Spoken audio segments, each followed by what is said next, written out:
Starting today, this is the house for me and Bob, she announced. Her words, spoken so boldly and out of the blue, left me utterly speechless. This house was something my husband and I had meticulously planned and built over the years. We were finally looking forward to a tranquil and peaceful retirement life in this quiet piece of land. What on earth are you talking about? I asked in disbelief. Well, haven't we been living together all this while? As your son's wife, it's only natural that I live here. She spoke, as if it were the most obvious thing in the world. Yes, we had indeed been living together, but the countless troubles she had caused over the years were immeasurable. I had been planning to cut ties with her as we moved to this new place. So, where's my room? She cheerfully asked, prancing around a certain room like an overexcited child. I'll be taking the largest room. Old folks like you don't really need such a big space, do you? She added. Taken aback, I replied without thinking. What? You don't have a room here? What? She exclaimed, her eyes wide in surprise. It appeared she genuinely believed she would be living in this new house. Well, if you really want to live here that much, I responded. My words seemed to have struck a nerve as she turned beet red and angrily confronted me. Even after showing her a suitable living space, she seemed unsatisfied. I had made up my mind I was going to get back at this self-centered, greedy daughter-in-law of mine. My name is Catherine Sanders. Until recently, I was working as a caregiver. After retiring in my 60s, my husband, who also retired around the same time, and I have been enjoying our peaceful days together. It was in my late 20s when I married my husband and gave birth to our son. Despite our busy lives, we worked together to manage household chores and child-rearing, which was quite enjoyable. Perhaps because of the ample love we showered on him, our son grew up to be a kind and considerate young man, just like his father. After getting into a prestigious university, our son landed a job in a major corporation and has been doing well. Now in his 50s, he remains as caring and thoughtful as ever. He always cares for us, and we all support each other without intruding too much into each other's lives. It was when our son was in his 40s that he brought home the woman he wanted to marry. The woman came across as friendly and seemed like a confident person who wouldn't shy away from meeting new people. My husband and I had an enjoyable conversation with her and thought we could rest easy with such a responsible daughter-in-law. However, we realized that this was just a facade after she married our son. Our daughter-in-law turned out to be very self-centered and selfish. After marriage, they started living with us, and her behavior became increasingly problematic. Furthermore, she was constantly demanding something from us, which was exhausting for both my husband and me. Hey Mrs. Sanders, can you lend me some money? We don't have enough disposable income because Bob's earnings are low. Our daughter-in-law, who had been so amiable at our initial meeting, began to make outrageous demands as soon as she married our son. I regretted giving them permission to marry. If I had known she was like this, I would have definitely said, you should reconsider. Listen here, Linda. Most people don't squeeze their in-laws for money. You should resolve your issues between you and your husband. When I replied calmly, my son's wife, Linda, began to yell as she usually does. Don't you care that I'm in trouble? This is why I can't stand old-fashioned people like you. Aren't you getting enough money for living? You're being supported by my son's earnings, so if you want to spend money freely, why don't you get a job? Enough. I don't want to hear your nitpicking anymore. Linda continued to insist on borrowing money, despite knowing she always loses to my sound arguments. Living under the same roof and dealing with her rude behavior every day is utterly exhausting. Linda is a stay-at-home wife, but does not lift a finger around the house. Despite Bob working hard and bringing in the income, all she ever does is complain about the house being too dirty and unbearable. Though she's Bob's wife, I'd reached the end of my rope with her. Since Linda moved in with us, our lives have been continuously disrupted. Even though she has a husband, she takes it for granted that she can play around until the early hours of the morning. She would be on the phone loudly, even late at night, or would act self-centered towards me while I'm preparing meals, like saying, I want to eat meat today. I doubt even a teenager would act so arrogantly. My husband and I felt it was ridiculous to cater to Linda, who is, after all, an outsider to us, and there were times when we would just leave the room without engaging with her. We saw no need to bend over backwards for such a disrespectful person. However, Linda seemed displeased with our attitude, and there were instances where she would throw tantrums in anger. She has a troublesome nature, acting out and causing havoc when things don't go her way. It seemed that even Bob was worn out dealing with such a wife. Mom, Dad, I'm sorry. If I'd known she was like this, we wouldn't have moved in together. One evening, in Linda's absence, as she was out enjoying another night of partying, Bob apologized to us. Bob felt incredibly guilty for causing trouble to us due to the cohabitation, more than his own hardship. His kind-hearted nature probably prevents him from kicking her out, despite everything. Bob's considerate nature is a virtue, but he doesn't need to be so involved with someone who hurts him and treats him unfairly. We understand you're the one who's having the hardest time, Bob. But you're the one who needs to decide how to deal with Linda from here on out, my husband said, with a mix of kindness and sternness. Bob nodded in response. Don't worry, I've got it under consideration. With that little push from my husband, it seemed like he had made up his mind about something. Unaware that she was being treated as a problem in this house, Linda was out partying again that night. Is it true you guys are building a new house? She asked us out of the blue one day. We're currently living in a house that's about 70 years old. My husband and I had been planning for years to use our savings to build a new house when we retire. When we first met, I mentioned it, but it seemed like Linda didn't really listen, as she reacted as if hearing it for the first time. In reality, the construction is nearly complete, and we're even packing for the move, but we felt no obligation to tell Linda. Yeah, so what? I responded curtly. Upon hearing my reply, Linda began to pound on the table in protest. Why are you building a house for yourselves when you won't be around for much longer? You should build a house for Bob and me. We might even have a child in the future, and we don't have our own house yet. Isn't it only fair that you provide at least the down payment? Her demands were unbelievable. It's true that sometimes parents provide the down payment when their child buys a house. But I hadn't heard anything about Bob and Linda planning to buy a house. And both Bob and Linda are already in their 50s. I had heard they had no intention of having children and they were both okay with it, so I was surprised to hear her use that as a bargaining chip. You said you weren't planning on having kids. And whether or not you have children, you and Bob are fundamentally the ones who should bear the cost of building a house. Do you think all parents should provide the down payment? At my words, Linda's face turned beet red. It seems that Linda is angry because she was told the truth. It's so unfair that you get to live in a new house while we don't. After throwing out that inexplicable parting shot, Linda stormed upstairs. I'm the one who's furious, being asked for money when they have no plans to buy a house. All Linda wants is to find a way to extract money from us. I'm sure she doesn't have the slightest intention to use the money she gained for her life with Bob. Both my husband and I had grown weary of dealing with selfish Linda. We decided that, once we moved to our new home, we'd finally sever all ties with her. A few weeks later, our new house was completed and we, along with my husband, started to prepare for our new life by sending over our belongings. Because we were already physically drained, we had the movers and Bob assist us and steadily progress was made. We had finally managed to get the home we had dreamed of living in for years, just for my husband and I. The realization that we had achieved this in our golden years filled us with a deep sense of satisfaction. However, our tranquility was shattered when an unexpected visitor appeared. It was Linda. Congrats on your new home, she said. We were surprised to see her there, even Bob was taken aback. We hadn't told Linda about our new location, nor about our moving plans. We assumed she must have followed us here when we left home, her actions leaving us with an unsettling feeling. Moreover, Linda had brought a large suitcase and a duffel bag with her, apparently lugging all of it all the way here. We soon understood why. Starting today, this is mine and Bob's house too, she exclaimed. I was shocked by Linda's audacious statement. This was the home my husband and I had planned and built for years, where we intended to spend our twilight years in peace.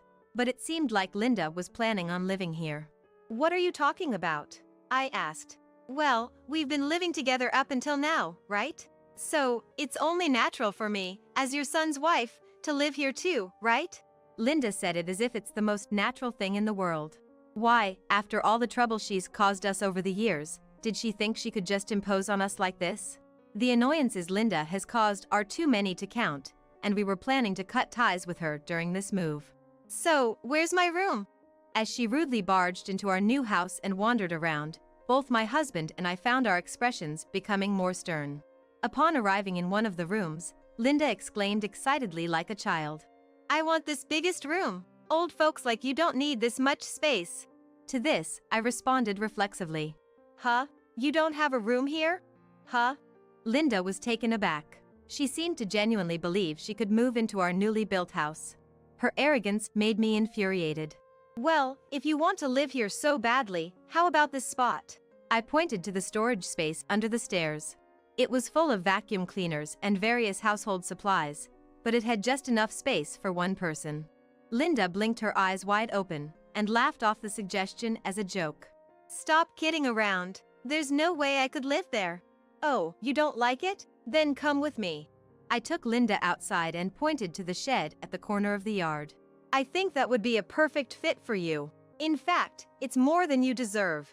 At my words, Linda's face turned beet red and she charged at me. You've got to be joking. There's no way I could live there. Enough is enough. The one who cut off Linda's shouting was Bob. Bob, always calm, had never raised his voice or yelled at anyone before. But this time, he seemed unable to hold it back anymore, pulling Linda away from me and leading her off our property. How long do you plan on causing trouble for me and my parents? You're in your 50s. Aren't you ashamed of being so selfish towards your in-laws? At Bob's justified anger, Linda's face turned an even deeper shade of red. She seemed lost for words, her mouth moving but no sound coming out. Linda, there's no place for you here. After all, you're no longer part of our family. Huh? What do you mean? As I explained in a scolding tone, Linda finally let out a bewildered cry. I'll explain, said Bob, looking at Linda with a severity I had never seen in him before. I know you've been cheating. I've hired a detective and collected evidence since your nightlife became excessive. I'm planning to divorce you. So, you're no longer part of our family. Bob spoke calmly, but I could only imagine how much pain he had been through to come to this decision. Linda had kept cheating on Bob, thinking he would not confront her, and the evidence collected was compelling. Bob had started contemplating divorce relatively early in their marriage. However, given Linda's character, he had assumed she would not agree easily. So he had gathered enough evidence to make her unable to deny it, and meticulously prepared to ensure the divorce would go through. Upon hearing all this, Linda was petrified, her mouth agape. I've told your parents about this too. My parents planned to tear down the house you used to live in. There's no place for you here anymore. What am I supposed to do when you drop something like that on me all of a sudden? She exclaimed. As an adult, you should think for yourself. Anyway, make sure you never come near our house again. Although I presume you won't have any time to spare, was the reply. Linda, who was coldly disowned by our family, remained immobile, slumped on the porch. Bob forcibly sent her away because leaving her here would cause trouble, but I didn't feel the slightest bit sorry for her. After moving to an apartment closer to his workplace, Bob initiated a divorce through a lawyer. Because of the solid proof of infidelity, there was no way Linda could escape. My husband and I proceeded to arrange for the demolition of our original family home. It seemed that Linda had plans to move into the original family home, but the demolition had begun and she was now without a place to live. We've already cut ties with Linda, and she's about to divorce Bob and become a total stranger again. Yet, her audacity to try to stick around in our house is unbelievable. She probably didn't care if others were inconvenienced as long as she benefited. However, even her own parents wouldn't forgive her for such behavior. She had tearfully turned to her parents for help, but they already knew the situation from Bob and turned her away, telling her not to rely on them only in times of trouble. Later, we received an apology directly from Linda's parents. From their worn-out expressions, we could tell they had been having trouble with her for a long time. With nowhere to turn and no savings to hire a lawyer, Linda had no choice but to accept the divorce. Bob, finally divorced, looked visibly relieved, as if a burden had been lifted from his shoulders. Linda's not working, so she's likely to have a tough time from here on out. I am so glad that I managed to divorce her. After his divorce from Linda, he no longer needed to worry about living expenses or savings and was able to focus even more on his work. My husband and I were not informed at the time, but apparently Linda was dipping into the savings account. Her extravagant spending was a concern that he might bankrupt himself. Now it seems he's living quite freely, which, as parents, is a relief. Just when we thought we could live peacefully, something happened. Linda visited our new house. When we looked at the window, we were surprised to see Linda there. She had aged significantly since the time she was married to Bob. Her hair was a mess, her skin lacked elasticity, and her clothes were shabby. Even though she should have gotten some shared property during the divorce, she might be struggling with life so much that it's still not enough. When we opened the door, there was Linda, repeatedly apologizing. Whether she was sincerely apologizing or not, either way, not a shred of sympathy was aroused in us. "What do you want?" "I am so sorry for everything. I have lost my home, my parents have disowned me, and I have nowhere to go. Please let me live here." After all she had done, did she really think we would let her into our house if she begged enough? If so, her thinking is way too superficial. Do you realize what you're asking, after all you've done? You didn't contribute to the household chores while living with us, and you spent my son's money. There is no benefit for us if you live here. We are not a family anymore, you know? I know. It was my fault. So please let me live here. Linda's apology lacked a sense of guilt. She didn't understand why she had been kicked out of the house and served with divorce papers. Rather, she seemed to be under the impression that if she apologized persistently enough, we would give in. Enough. You made both us and our son suffer for a long time, always asking for money, without any consideration, always selfish. Why would we want to let a person like that into our home? Please go back. As we coldly responded, as expected, Linda glared at us with anger-filled eyes. It was clear at a glance that she had not reflected on her actions. "Just because I'm begging, you should at least let me stay. You're so stingy, it's terrible. Then why don't you go and ask at some other people's houses? If they're kind, they might let a suspicious woman like you stay." Linda grimaced in frustration, but suddenly, her face turned pale. It was dark and hard to see, but upon closer look, there was a stray cat rubbing against Linda's feet. When Linda started to scream and flap her legs, the stray cat ran away. But when a meow sounded from inside the house, she immediately tensed up. "Do you have a cat?" "Yes, we just started keeping one recently. We've always wanted to adopt a rescue cat." At my response, Linda's cheeks twitched. "I can't believe it! You're keeping a cat!" "Oh, aren't they cute? Why don't you take a look before you go?" "I don't need to." After yelling, Linda bolted off at incredible speed. The truth is, we did start keeping a cat, and we had discussed adopting a rescue cat with my husband long before. The cat that became attached to us is so cute, it makes us completely smitten. We only found out recently that Linda is severely allergic to cats. We happened to learn this while speaking with Bob, so it's not that we got a cat to drive Linda away, but in the end, it did help us fend her off, so we owe the cat our thanks. Since then, Linda has not visited our home. After that, Linda seemed to have barged into Bob's apartment while searching for a place to live. But she was ruthlessly called out by the police and was swiftly taken away, so she was unable to enter his apartment. Since then, we haven't seen Linda. But we heard through the grapevine that she was seen walking around a town in a distant place. Linda had no choice but to start working for her future life, and it seems she is now living out of state. However, for Linda, who has lived off men and hardly worked before, even a part-time job seems to be tough. Due to unfamiliar tasks and her overly selfish personality, it seems she can't keep a job for long and often gets fired. The hard-earned money she finally makes disappears in living expenses, and it seems she is now living day to day while working at a factory that comes with a dormitory. She has always done as she pleased, so it's only fair she goes through such hardships. I think it's good for her to experience firsthand how hard-earned money can easily disappear. Bob has always been troubled by Linda's extravagant spending. Furthermore, it seems that Linda has been officially disowned by her parents. Her parents, who have been put out by her extravagant spending and inflexible selfishness since long ago, have decided to cut ties with their daughter. I don't think Linda's parents are wrong in their decision. There's no rule that says all is forgiven just because they are family. My husband and I are living happily in our new home with our new family member, the cat. The time we spend playing with the cat while feeling smitten is so enjoyable and peaceful, it's irreplaceable. Of course, we also meet Bob occasionally, and going out for meals or hearing about his recent events is also a pleasure. Ideally, I wanted Bob to grasp this happiness too, but he might have new encounters ahead. When that time comes, I hope he lives with a partner who respects and cares for each other. I also want to cherish these happy times with my husband.